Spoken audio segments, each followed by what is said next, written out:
뭐, 내 아이가 아니라고. 저는 평범한 주부였습니다. 남편 박성호와 결혼한 지 15년이 지났고 두 아이와 함께 그럭저럭 살아왔습니다.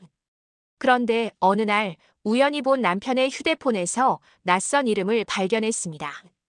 이지연. 직감적으로 이상했습니다.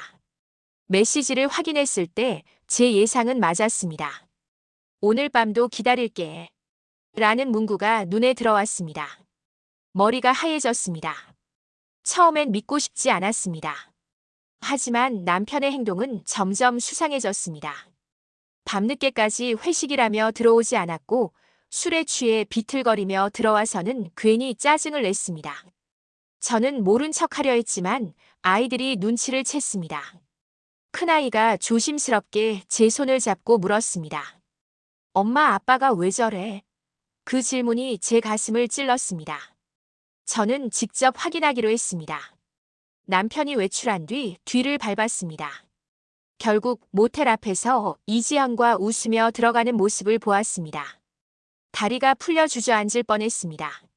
제 앞에 펼쳐진 현실은 제가 생각했던 가정과는 너무나 달랐습니다. 배신감과 분노, 그리고 두려움이 한꺼번에 몰려왔습니다. 그날 이후 저는 남편을 더 이상 같은 눈으로 볼 수 없었습니다. 남편은 여전히 뻔뻔하게 너는 내가 얼마나 힘든지 몰라라며 변명했습니다.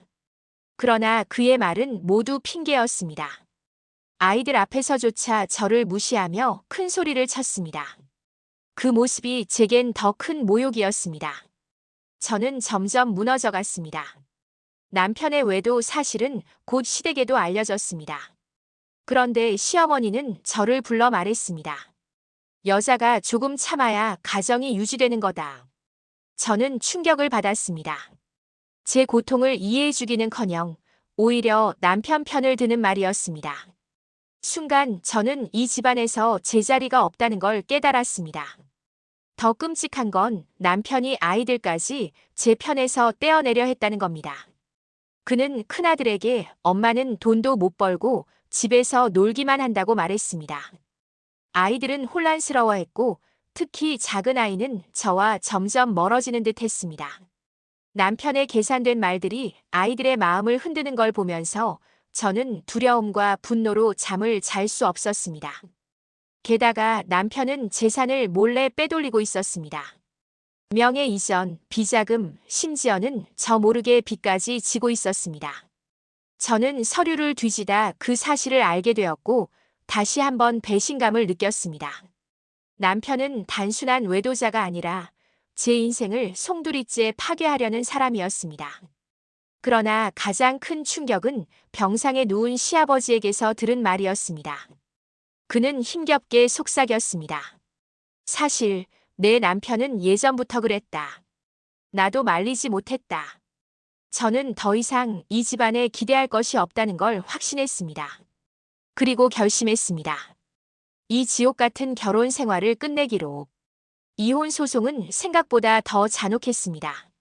남편 박성호는 변호인을 대동하고 나와 저를 공격했습니다. 아내가 가정을 돌보지 않았다라는 거짓말을 늘어놓았습니다. 저는 그의 외도 증거와 재산 은닉 자료를 손에 꼭 쥔 채 법정에 섰습니다. 심장이 쿵쿵 뛰었지만 물러설 수는 없었습니다. 정에 나온 이지연은 더 뻔뻔했습니다. 그녀는 태연하게 고개를 들고 말했습니다. 저는 그저 사랑했을 뿐입니다. 방청석은 술렁였고 제 가슴은 무너지는 듯 했지만 저는 감정에 휘둘리지 않으려 이를 악물었습니다. 아이들 때문이었습니다. 결정적인 순간은 큰아들로부터 왔습니다. 그는 용기를 내어 말했습니다. 아버지는 엄마를 때렸고 우리에게 욕을 했습니다. 법정은 순간 조용해졌습니다. 남편의 얼굴은 새하얗게 질렸습니다. 이어 작은 아들이 제 손을 꼭 잡고 말했습니다. 저는 엄마랑 살고 싶습니다. 그 한마디가 모든 걸 뒤집었습니다. 재판 결과는 명확했습니다. 법원은 양육권과 재산 분할에서 제 손을 들어주었습니다. 남편은 모든 것을 잃었습니다. 저는 마침내 아이들을 지켜낼 수 있었습니다. 판결문이 읽히는 순간 저는 그 자리에 주저앉아 울었습니다. 하지만 그 울음은 패배가 아니라 생존의 울음이었습니다. 남편은 결국 사회적으로도 몰락했습니다.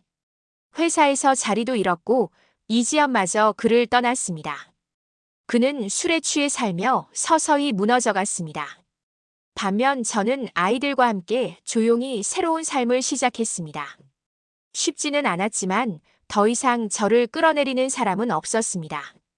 마지막으로 시어머니는 병상에서 저를 불러 힘겹게 말했습니다. 사실 성호 아버지도 똑같았다. 나는 눈 감고 살았다. 내가 끝내라. 저는 고개를 끄덕였습니다. 오랜 세월 반복된 악순환을 끝낼 사람은 결국 저뿐이라는 걸 깨달았습니다. 이제는 거울을 볼 때마다 생각합니다. 나는 어떻게 여기까지 버텼을까? 상처투성이었지만 동시에 저는 살아남은 증인이었습니다. 아이들을 품에 안고 저는 다짐했습니다. 이제는 누구도 우리를 흔들 수 없다.